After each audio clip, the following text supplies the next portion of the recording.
굿모닝 인포맥스 함께하고 계십니다. 시장 얘기 이어가 보겠습니다. 테이바소프트 강승희 대표와 함께합니다. 대표님 안녕하세요. 안녕하세요. 네, 지금 일단 우리가 얘기 나눠볼 가장 시급한 주제는 미증시입니다. 네, 미증시 조정 추세, 하락 추세 어떻게 이어질 것인가. 그 사이에 중국이나 유럽이 이제 치고 올라가다 보니까 이 현상을 어떻게 봐야 될 것인가. 결론적으로는요? 결론적으로는 일단은 상승 추세 안에 있다라고 가정하려면 지금이 저점 근처여야 한다. 미국 증시가. 미국 증시가? 네, 지금 하락 추세로 바뀌었잖아요. 근데 지금 그게 단기간에 최근 들어서 이제 하락해서 하락 추세로 바뀐 거냐라고 물음표가 지금 던져지는 그렇죠. 시기인데, 이렇게 장기 추세를 그려보면 기본적으로 지금 이렇게 채널이 보통 그려지잖아요. 고점 저점 연결해 쭉 채널을 그려보면 그 채널에서 하단에 붙어 있어요. 그래서 여기서 밑으로 한번 더 밀리면 2022년도 거의 한 1년 동안 쭉 빠졌었잖아요. 금리 올리면서. 그 다음에 SVB 사태가 2023년도 나면서 저점 찍고 지금까지 올라온 거거든요. 작년까지. 그랬는데 지금 현재에서 여기서 밀리면 잘못하면 이제 좀 길게 더 빠질 수 있어서 그러면 이제 지금은 상승 추세에서의 하락 조정기다 이렇게 얘기를 하고 있는 건데 이게 아니라 이제 하락 추세다로 바뀌면 쭉 더 내려가는 거죠. 그리고 지금 나오는 얘기들이 200일선 이하로 지금 내려온 상태거든요. S&P 나스닥 같은 경우. 그러니까 200일선보다 아래에 있으면 하락 추세, 200일선보다 위에 있으면 상승 추세. 이건데 지금 이미 바뀌어 있는 상태긴 하잖아요. 그러니까 이번 주 다음 주에 반등을 해서 200일선 위로 올라가고 이러면 이제 단기 채널 상에서 하단을 찍고 반등하는 거야. 이렇게 얘기할 수 있는데 이게 안 될 경우에 있어서는 하락 추세라고 얘기하면서 반등 시마다 비중을 줄여야 되는 상황으로 바뀔 수도 있을 것 같아요. 거기다 지금 보시면은 최근 들어서는 하락 뉴스밖에 안 보이지 않으세요? 악재로 네. 뒤덮여 있고 네. 뭐 이런 분위기. 네. 네. 그 하나하나를 좀 정리해 주셨는데 네. 일단 기술주에 대한 얘기도 좀 많고요. 그렇죠. 네. 그러니까 추세 하락으로 전환했다고 생각을 하려고 네. 가정을 딱 해보면 일단 지금 추세 하락으로 전환한 거야. 그래서 지금이라도 도망가야 돼라고 딱 생각을 하고 뉴스들만 딱 쳐다보면 엔비디아도 많이 빠졌고 테슬라도 많이 빠졌고 그러면서 AI 주들이 결국 비용 문제랑 효율성을 이제 제고하지 못하면 결국은 빠질 거 아니야? 그럼 더 빠지는 거지. 지금도 버블이지. 그리고 이제 미국 비싸다고 하니까 첫 번째. 두 번째는 머스크가 자꾸 나와가지고 이제 얘기를 하는 부분들, 정치적인 활동을 하고 있다 보니까 테슬라 우리가 제일 많이 가지고 있으니까 네. 테슬라 같은 경우도 주가 너무 많이 빠졌고 고점 대비로 따지면은 그래서 근데 그것도 곰곰이 생각해 보면 실제로 자동차가 안 팔리고 있는 거잖아요. 유럽에서도 중국에서도 실적이 너무 나빠지고 있으니까 주가가 빠진 것도 트럼프 얘기를 자꾸 하기보다는 그냥 실적이 나빠졌잖아. 실적이 좋아졌어야 올라가지. 아니면 로봇을 만들든지. 물론 머스크 이슈도 있지만 일단 안 팔린다. 네, 안 팔린다. 실적이 나쁘다라는 쪽을 더 봐야 될 것 같고 그다음에 세 번째도 보면은 아까 말씀드렸듯이 채널상에서 하단에서 이게 뚫릴 것 같은 거죠. 기술적으로. 그러면 그 세 가지가 다 나쁘죠. 거기다 트럼프는 계속 나와서 관세 정책 얘기하죠. 거기다 머스크가 지금 이제 공무원들 해고하면서 결국은 재정 적자 부분을 감축을 줄이겠다는 건데 재정 적자를 줄이겠다는 건데 그러면 결국 고용이 나빠지는 거잖아요. 그럼 경기가 나빠지는 거고 그런 상황에서 또 장단기 금리차도 다시 재역전됐었어요. 지난주에. 그런 상태들이 되고 그러면서 결국 또 안전자산 선호 현상들이 계속 보이고 있잖아요. 금 강세, 엔화 강세, 미국 채권 강세 이런 것도 계속 되고 있고 그러면서 지표 자체도 소비 지표들 나쁘게 나오고 있고 이거 보면 주식 다 팔아야 될 것 같잖아요. 근데 과연 길게 보면 미국 주식시장 하락할 때 뭐 1년 빠졌어도 시간이 뭐 2년 정도 지나거나 1년 더 지나면 다 반등을 했었잖아요. 차트를 좀 길게 보면 결국엔 우상향. 우상향 했었죠. 미국은. 나머지 나라들은 좀 힘들었고 그에 반해서 지금 이제 시장이 조금씩 바뀌는 게 독일이 유럽이랑 중국은 괜찮잖아 라고 얘기를 하고 있잖아요. 그러면서 미국 돈이 빠져서 중국이나 유럽으로 가는 게 아니야 라고 생각을 하고 있죠. 그러면 그게 왜 그런 현상이 일어났을까를 생각을 해보면 최근 뉴스들을 보면은 결국은 특히 지난주 같은 경우 이제 독일은 되게 이제 이벤트가 있었다고 생각이 들어요. 왜냐하면 독일은 지금까지는 일단 군비를 안 썼잖아요. 2차 대전 관련 국가니까. 그리고 본인들도 1차 대전 이후에 생각해보면 하이퍼 인플레이션을 겪었었고 그래서 돈 찍는 게 되게 두려운 나라인 거죠. 그러니까 헌법에 0.35% 이상 GDP에 그걸 늘리지 못하게끔 해서 서브프라임이나 코로나로 확 돈을 쓰게 되면은 다시 그걸 줄이려고 엄청 긴축을 한 거예요. 그러니까 유럽 전체가 나쁜 거죠, 기본적으로. 그러니까 성장을 못한 거죠. 그 다음에 작년 같은 경우도 드라기 예전 이제 전 ECB 총재 같은 사람한테 얘기를 해서 프로젝트를 줘가지고 우리는 돈을 안 찍어서 재정 적자를 일으키지 않았기 때문에 성장을 못한 거야라는 논문들도 막 냈단 말이에요. 네. 페이퍼들을. 예, 22 기준으로.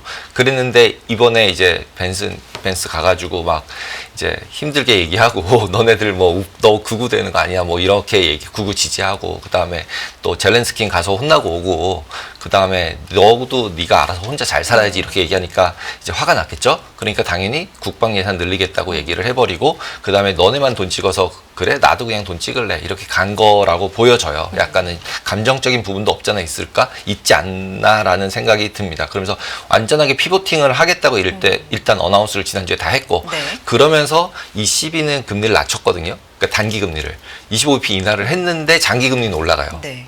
그러니까 그것도 막 30bp씩 올라가 버렸기 때문에 그걸 따라서 미국 장기 금리도 따라서 올라갔어요.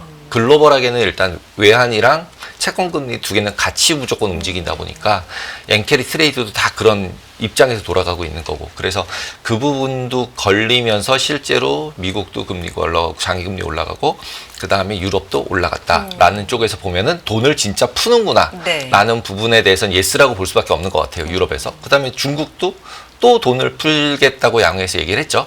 뭐 하다못해 전자제품 살 때도 돈 주겠다는 거잖아요. 예. 보조금. 네, 보조금 줘서 하면은 또 트럼프 입장에서 보면은 보조금이죠. 그러면 관세를 더 올려야겠죠. 그래서 또 싸우겠죠. 예, 그러니까 아, 미국이랑 중국이랑 또 싸우겠는데 저러면 뭐 이런 생각. 그 다음에 실제로 발표한 것도 소비 진작을 하겠다라는 부분에 포커스를 해서 얘기를 했고 5%를 포기할 줄 알았더니 5% 포기도 안 했고. 성장률. 네, 성장률을. 그래 버리니까 결국은 그게 어디서 돈이 나오죠? 안 나오죠. 돈 찍겠다는 얘기잖아요. 예, 그러면은 결국은 중국도 돈을 찍고 그 다음에 독일도 돈을 찍고 이렇게 찍으니까 미국에서 돈을 좀 내가 덜 찍어볼게 하지만 그런 것 때문에 실제 미국 주식이 좀 이제 하락하고 있는 건데 이쪽에서 찍어버리면 지구 전체로 보면 돈을 찍는 나라가 이제 미국 빼고는 메이저가 또 생긴 거죠. 물론 일본은 또 이제 금리 올리고 있으니까 돈을 좀 줄이는 거긴 하지만, 예. 그래서 지금 이제 유럽과 중국이 좀 스탠스를 바꿨다. 거기에 지금 젤렌스키 혼나고 온 것도 트럼프한테 혼나고 온 것도 되게 큰 영향이었을 것 같다라는 생각이 들고요. 결국에 이제 자료에서 밝혀주시지만 독일 주식시장 상승, 유럽도 네. 뭐 마찬가지 전반적으로 볼 때 독일의 돈 풀기가 상당한 역할을 했고 중국도 돈 푸는 기조가 상당히 최근에 네. 상승에 영향을 줬다. 그런데 이제 다음 자료부터가 진짜 하시고 싶은 말씀일 것 같은데 그쵸. 그러나로 시작해요 네, 일단. 그러나 네. 잘못되면. 근데 항상 이제 잘 됐을 때는 다 올라가고 해피하게 끝나면 되죠. 근데 이제 해피하게 안 끝나는 경우가 어떤 경우가 있을까를 생각을 해보고 그 경우가 굉장히 낮다면 다시 반등하는 거고 그 가능성이 굉장히 높다면 이제 다 도망가야 되겠죠.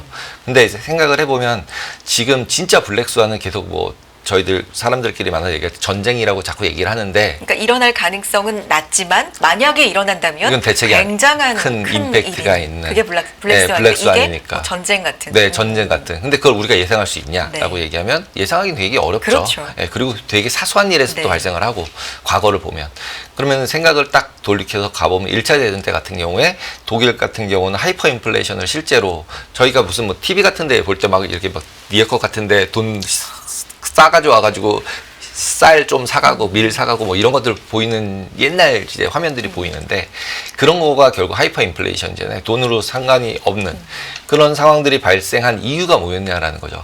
과도한 화폐 발행이었거든요.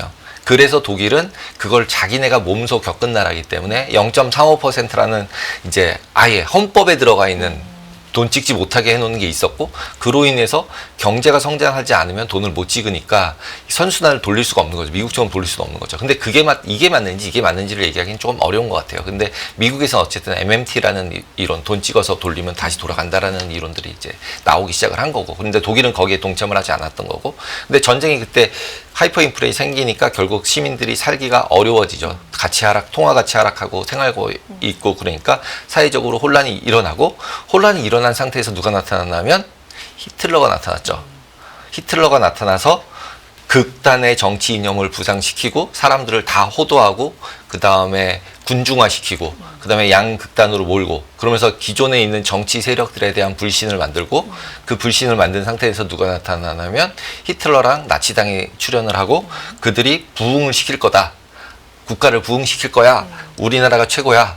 갑자기 누구랑 지금 연동이 되잖아요. 예, 트럼프가 지금 미국을 다시 살릴 거야 이렇게 얘기를 막 하고 있는 거잖아요. 그다음에 극우 쪽으로 확 밀려고 하고 지금 그런 상태거죠. 그다음에 일어난 일이 결국은 2차 세계대전이 일어난 거죠.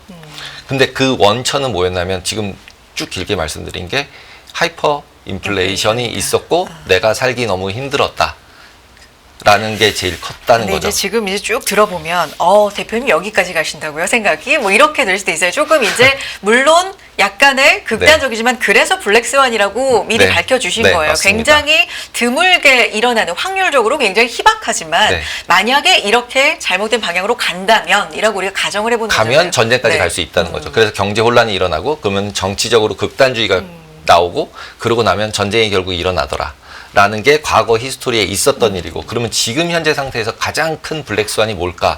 우리가 예상하지 못하는 트럼프가 블랙스완이 아닌 거죠. 트럼프는 블랙스완이 아니에요. 관세를 매기는 건 블랙스완이 아니라는 거예요.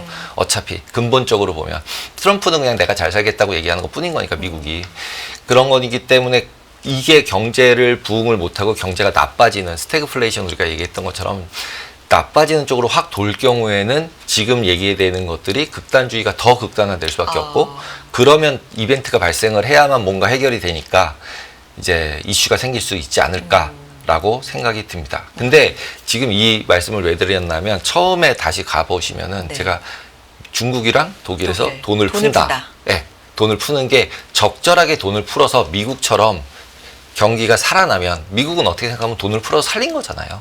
네, 솔직히 서브프라임 때 망했어야 되는데 뭐 안 망했잖아요. 안 망하고 그걸 다시 살리고 그걸 가지고 온 이론들이 지금 나왔고 그걸 관리하는 이제 페드나 이런 데들이 경험이 쌓이면서 그렇죠. SBB 사태도 무난히 넘어갔죠. 그게 네. 굉장히 심각한 네. 상황이었음에도 불구하고 넘어갔잖아요. 그러면 지금 레벨을 생각을 해보면 22년도 같은 경우는 금리가 굉장히 거의 1% 언더에 있다가 페드가 금리 인상한다 그러면서 금리가 급격하게 올라가고 그러다 보니까 국채를 많이 샀던 SBB 같은 데가 평가손 발생하고 평가손 발생하니까 망한 거거든요. 근데 지금 그때랑 비교해보면 금리가 지금은 아직도 4%대죠. 1% 언더가 아니잖아요. 그리고 지금 금리가 내려가는 쪽으로 포커스를 하고 있지 금리를 인상한다고 얘기하는 사람은 네, 아직은 없어요. 그죠? 네. 혹시 올라갈지 모른다 그러면서 막 5%, 6% 얘기했다가 싹 없어졌잖아요. 지금 또 갑자기. 그러면서 그렇죠. 지금 페드와치도 보시면은 이제 3번이나요.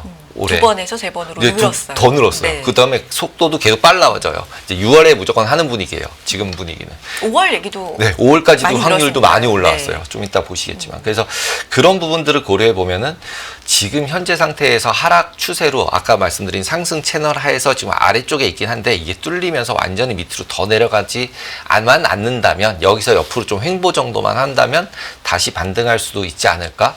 근데 분명한 건 지금은 불확실성이 계속 커지는 상황이기 때문에 여러 나라, 그다음에 여러 통화, 그다음에 여러 자산으로 분산해 놓는 거 말고는 특별한 대안이 보이지가 않는다. 지금으로서는 네. 일단 이거는 하나의 정말 가정이고 이렇게 될 수도 있다. 지금 시장이 어떤 위치에 있길래 네. 이제 이런 생각까지 우리가 일단은 가정으로 해봐야 되는 건지로 한번 들어가 보겠습니다. 한 주간 일단 조정세가 짙었어요. 지난주 후반에 물론 반등은 했는데 반등 폭이 뭐 그렇게 크지 크진 않았고요. 않았죠. 네. 네. 그래도 눈에 띄는 건 파월의 한마디였다. 입이 한마디가 굉장한 영향이 좀 있었다라는 거죠. 네. 한번 표를 볼까요? 주간으로 보시면 네. 러셀이 4%가 하락을 했고 HSCI가 5%가 상승을 했습니다. 그래서 양회나 이런 데서 이제 5% 얘기하고 했기 때문에 중국이 오히려 많이 상승을 했다. 그래서 이 중국이 여기가 이제 고점 아니야 뭐 막 이런 얘기들까지 나올 정도로 상승을 많이 했어요. 미국 주식 대비해서. 연간으로 보시면은 지금 벌써 2.76 하락인데 22% 상승이잖아요. HSCI만 해도. 그래서 지금 이제 이런 얘기들이 나오는 게 이게 너무 벌어진 연간으로 상. 이게 와 네, 진짜 지금 큰 3월 차이네요. 3월 초죠. 네. 네, 3월 초입니다. 그러니까 2달 동안에 이렇게 벌어진 거죠, 지금. 네, 네. 그러니까 작년에 냈던 거에 되돌림, 미국만 가고 나머지 나라 못 갔던 거에 대한 되돌림 정도로 보는 게 적당해 보이고요.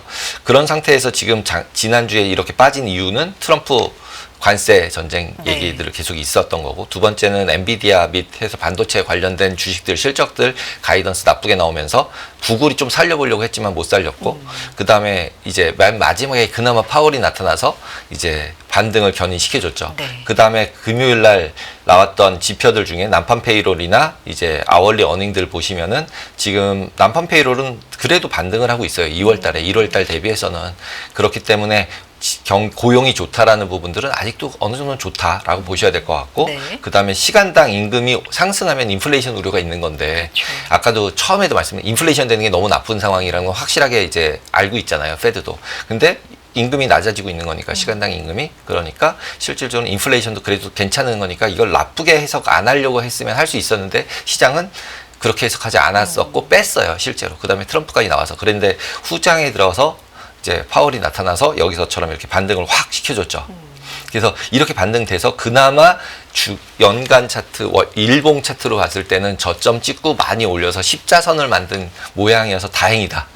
라고 보이는 채널에서의 이제 하단에서 조금 올려놓은 상태 정도는 됐어서 다행이다 싶은 상황으로 지난주를 마감했다라고 보시면 될 것 같아요. 여기서 보시면은 유가는 계속 빠지고 있고 금리는 하락하고 있었는데 반등해서 올렸는데, 이 아까 말씀드린 부분, 이 올린 부분이 유럽에서 실질적으로 돈을 풀겠다, 돈을 장기채 찍겠다라고 했던 부분이 다 이때거든요.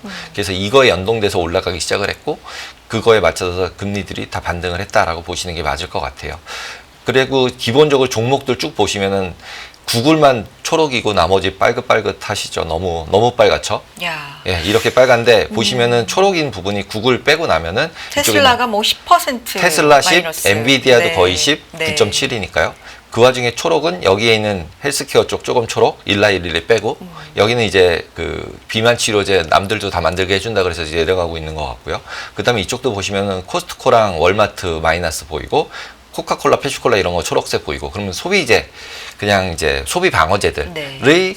괜찮았고, 그 다음에 여기도 빅파마 쪽은 괜찮았고, 빅파마들은 많이 주식이 안 올랐기 때문에 배당 수익률이 3%에서 막 5%까지 돼요. 그러다 보니까 약간은 방어 준 거죠. 더 이상 내려간다 그래서 뭐 내려갈 것이 그렇게 많아 보이지 않으니까 옮겨 타고 있는 거죠. 그래서 AI랑 금융주도 내려가는 게 저희가 얘기했던 스태그플레이션 같은 얘기가 나오면 당연히 금융주 망가져야 되니까 빠졌다라고 보셔야 되는 게 지난주 한 주였다라고 보입니다. 네. 그래서 FICC 시장으로 가서 보시면은 지금 저희가 독일 얘기 계속 했지만 금리를 단기 금리를 인하했음에도 불구하고 장기 금리가 올라가면서 실제로 유로화는 강세가 됐어요. 네. 그래서 4% 강세이기 때문에 굉장히 큰 폭의 초강세죠. 네, 굉장히 큰 강세고 네. 이거는 이벤트라고 볼 수밖에 없어요. 그래서 이게 왜 일어났어를 생각해 보면 독일 얘기밖에 할 말이 없기 때문에, 왜냐하면 금리 인하했거든요. 단기 금리는 ECB가 인하를 했음에도 불구하고 결국 이렇게 상승한 건 독일에서 돈 찍는다고 하고 국채 찍어서 경기 부양한다고 하는 부분들이 컸다라는 것을 확실하게 눈으로 볼 수 있는 상황이라고 보시면 될 것 같아요. 유로가 4.3% 강세고 달러가 3.4% 약세면 거의 유로의 영향이었다. 네, 그대로. 유로의 영향이었다. 네. 그리고 달러 인덱스 안에 유로가 비중이 제일 커요. 네, 그렇기 때문에 이 영향이었다고 보시면 되고, 엔화도 약간 올라오긴 올라왔는데 실제로 뭐 호주 달러나 이제 엔화 보면은 그렇게 큰 폭은 아니었어요. 상대적으로는. 그래서 유로가 드라이브를 했다라고 보셔야 되고, 그다음에 굴이 급등을 했는데 이게 과연 경기가 좋아져서 급등한 거냐라고 질문을 던져보면, 원래는 이제 중국에서 경기 부양되고 소비 부양해서 올랐어 이렇게 얘기를 해도 되는데, 그 부분도 물론 있겠지만 양해 때문에 있겠지만 이제 관세 네. 구리 얘기 계속 나오고 있잖아요. 네. 그러니까 그래서 이제 미국 시장 내에서 금속 가격이 엄청 급등을 하고 있고, 그러니까 이제 인플레이션이 없어질 거라는 생각이 잘 안 드는 거죠.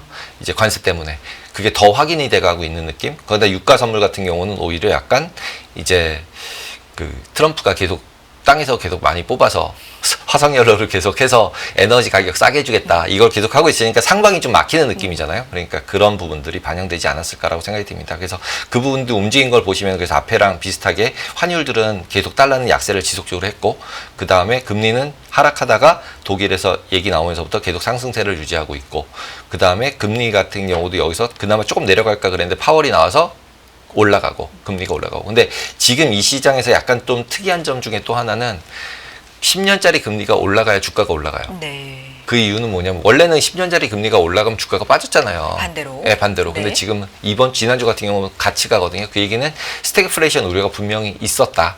왜냐하면 금리가 올라가면 침체는 아닌가 봐. 근데 금리가 너무 내려가면 이건 침체야. 그러면 인플레가 있는데 침체야? 이건 최악이다. 이쪽으로 계속 가면서 주가가 더 약세가 됐던 거고, 근데 그에 반해서 10년짜리 금리가 조금 올라가 주면은 이제 침체까지는 아닌가? 파월이 봤을 때, 연준이 봤을 때 괜찮은 거 아닌가 경기가? 거기다 딱 얘기를 해줘 버리니까 금리도 올라가고 주식도 올라가면서 마감을 했던 것 같아요. 그러니까 지금 공식화할 수 있는 상황이 아니에요. 왜냐하면 10년물 금리가 내려간다면 내려가는 이유에 따라서 네, 지금 맞습니다. 주식도 같이 움직이고 있다. 네. 근데 지금은 10년짜리 금리가 올라갈 때 네. 주가도 지난주 같은 경우는 올라가더라. 이 얘기는 결국은 안전자산 선호 현상에서 조금 돌아가는 걸로 보시면 될 것 같아요. 네. 그리고 페드와치도 아까 저희가 이미 지나가면서 얘기했지만 6월 달로 퍼센티지가 바뀌었고요. 금리 인하 시작이. 그 다음에 5월도 벌써 47이나 46.6이나 뭐 비슷비슷하죠. 그래서 5월 달도 강해지는 상황이에요. 그러니까 이게 계속 침체 얘기가 나오고 있기 때문에 금리 인하를 빨리 할 거야, 단기 금리를. 그리고 이미 유럽은 금리 인하를 했고, 그러면서 쭉 올라가서 6월달, 7월달, 10월달이에요. 그래서 12월에 한 번 있었던 게 엊그제 같은데 이제 다 막 3번씩 하는 걸로 바뀌었다. 그래서 이 페드와치는 계속적으로 시장의 컨센서스를 반영해 주는 거다. 이게 예측치라고 보시면 안 된다라고 그래서 저희가 계속 얘기하고 있죠. 시장은 컨센서스를 이미 3번까지 올라갔다. 보셔야 되고, 그리고 금리 자체로 변동된 커브를 일주일간 변동된 거 보면 장기 쪽은 계속 상승을 했고요. 그리고 2년짜리 이하에서는 들락날락 하면서 실제로 1년짜리 금리가 4% 이상이 있어요. 근데 아까 페드와치는 3.75에 있었잖아요. 그러니까 페드와치와 국채와의 벌어진도 존재하고 있는 상태가 이미 됐기 때문에 페드와치가 조금 쏠렸을 가능성도 있다고 보입니다. 근데 대표님 이제 여기서 우리가 어느덧 또 FOMC도 눈앞에 얼마 남지 않은 상황인데, 아까 10년물 채권 금리도 움직이는 이유가 뭐냐에 따라서 해석이 달라지는 거죠. 주식이 공식화처럼 이제 움직이는 게 아니라 네. 이유에 따라서 이제 다르다라고 우리가 얘기를 했었잖아요. 그럼 여기서도 금리 인하라는 건 보통은 주식시장이 이제 호재인데, 지금 금리 인하를 하는 이유에 대해서 경기가 이만큼 안 좋아서 좀 일찍 내리는 거야로 돼버리면 그래도 그만큼의 호재성이 됩니까? 근데 과거에 보면은 네. 임팩트가 당장은 네거티브죠. 지금 말씀하신 대로 네거티브인데 한 번, 두 번, 세 번 인하 정도 됐을 때가 저점이잖아요. 과거에 우린 다 경험을 가지고 있어요. 페드가 금리를 왕창 내려주면 결국 돈을 푸는 거고, 돈을 푸는 상황이 발생을 했을 때는 다음에 리바운드 하더라. 근데 그 전까지는 피해가 생기죠. 그래서 현금 비중을 계속 가지고 있어야 된다고 이제 말씀을 드렸던 거고, 50% 현금 비중이 뭐냐면 금리를 확 내려서 내려갔을 때 사지 못하는 상황이 생기면 힘든 거죠. 상승할 때 본전이 안 와요. 본전이 안 와요. 그렇기 때문에 현금 비중을 꼭 가지고 급락하는 부분들에 대한 대비책은 현금 들고 있다가 저점 매수하는 것밖에 없다고 저는 생각을 합니다. 그래서 그런 부분들이 중요하다. 그리고 금리차 부분도 지금 여기서 분홍색 보이듯이 장단기 금리차 역전됐다가 지금 다시 올라오고 있어요. 네. 10년 3개월짜리 같은 경우는. 그래서 이 부분이 진짜로 밑으로 내려가는 거냐라고 얘기하면 이쪽에 22년도 쪽 가서 보면 내려갈 때는 금리가 상승 시기였을 때예요. 그래서 지금은 금리를 인상하는 수준까지는 아니기 때문에 이게 완전히 이렇게 내려가면서 금리차 역전될 것 같지는 않다라고 저는 생각을 하고 있고요. 그리고 이제 제일 좀 위험하다고 느끼는 지표 중에 하나는 이 하이힐드 스프레드 같은 경우는 많이 올라왔어요. 네. 이제 목요일자로 2.99까지 올랐어요. 3%가 넘어가면 좀 불안한 레벨인데 많이 올라와지고 있는 상황이고, 근데 이 밑에 쪽은 굉장히 너무나도 안정적인 상황. 올라왔다는 건 어떤 의미인 거예요? 좀 쉽게 말하면? 그러니까 신용도가 낮은 채권들의 가격이 점점점 비싸지고 있는 거죠. 돈을 빌리려면 더 이자를 많이 내고 빌려야 되는 상황으로 올라오고 있는 거예요. 그러니까 시장의 돈이 조금 말라가고 있다는 게 보이고, 그러면서 엔화가 강세되고 있으니까, 빨간색이 엔화거든요. 엔화 강세되고 있으니까 안전자산 선호, 국채가 계속 빠졌잖아요. 금리가. 이것도 안전자산 선호였고, 그 다음에 달러가 강세였고. 근데 지난주에 약간 이제 바뀐 거죠. 그 트렌드가. 그래서 그럼에도 불구하고 지금 이제 하이힐드 스프레드가 올라왔기 때문에 정크본드라고 불렀던 채권의 금리 스프레드예요. 국채랑의 금리 차이. 그러니까 신용도가 조금 나쁜 회사들이 돈 빌릴 때 돈 내는 거, 이자를 더 내는 거. 그래서 이 부분이 여기서 이번 주에 하락세로 돌고 주가가 어느 정도 반등하지 않으면 아까 저희가 얘기했던 블랙스완의 하락 추세로 전환됐냐 안 됐냐, 이런 부분에 대한 의사결정을 이번 주 다음 주 정도에 하지 않을까라는 생각이 듭니다. 그리고 변동성들도 25%로 굉장히 올라가 있는 상태고요. 그리고 뭐 이렇게 빅스 차트 같은 거 보시면은 이미 빅스도 저점을 높이면서 계속 올라가고 있어요. 그리고 이제 무브 지수가 그나마 올라가다 멈췄다라는 부분. 그래서 결국 이자율은 뭐 4에서 5% 사이에서 왔다 갔다 하겠다, 이런 정도로 보시면 될 것 같고, 빅스 지수는 계속적으로 상승하고 있지만 이렇게 스파이크로 올라간 게 아니라서 한 번 정도 스파이크가 있으면 그때 주식을 줍줍하는 게 맞지 않을까. 그리고 지금은 좀 현금 비중 조절하면서 유지를 계속 해야 되는 게 맞지 않을까라고 생각이 듭니다. 네. 그리고 또 이제 하나 짚어볼까요? 미결작권 하나 같은 정도? 경우 네. 보시면은 지금 5,700에서 5,800에 많이 몰려 있어서 지금 현재에서 추가로 급락을 시장이 예상하고 있는 것 같지는 않아요. 3월 21일 날 만기, 이번 셋째 주 만기 때문에 분기월 만기라서 21일 날, 그다음에 그 전에 또 FOMC도 있잖아요. 그래서 그렇죠. 이때 한 번 정도의 변곡점이 있지 않을까라고 생각이 듭니다. 결론적으로 앞서서 우리가 블랙스완 얘기도 이제 잠깐 대표님께서 해주셨는데 두 가지잖아요. 시장을 보는 관점을 지금 반등 시 비중을 좀 줄일 것인가, 네. 조정 시 비중을 확대할 것인가. 네, 맞습니다. 그렇죠. 두 가지잖아요. 지금 우리가 의사결정을 한다고 하면 대표님의 개인적 의견은 그럼 결론을 내주신다면 일단은 반등 시 조금 조정을 해야 되지 않을까? 줄이자.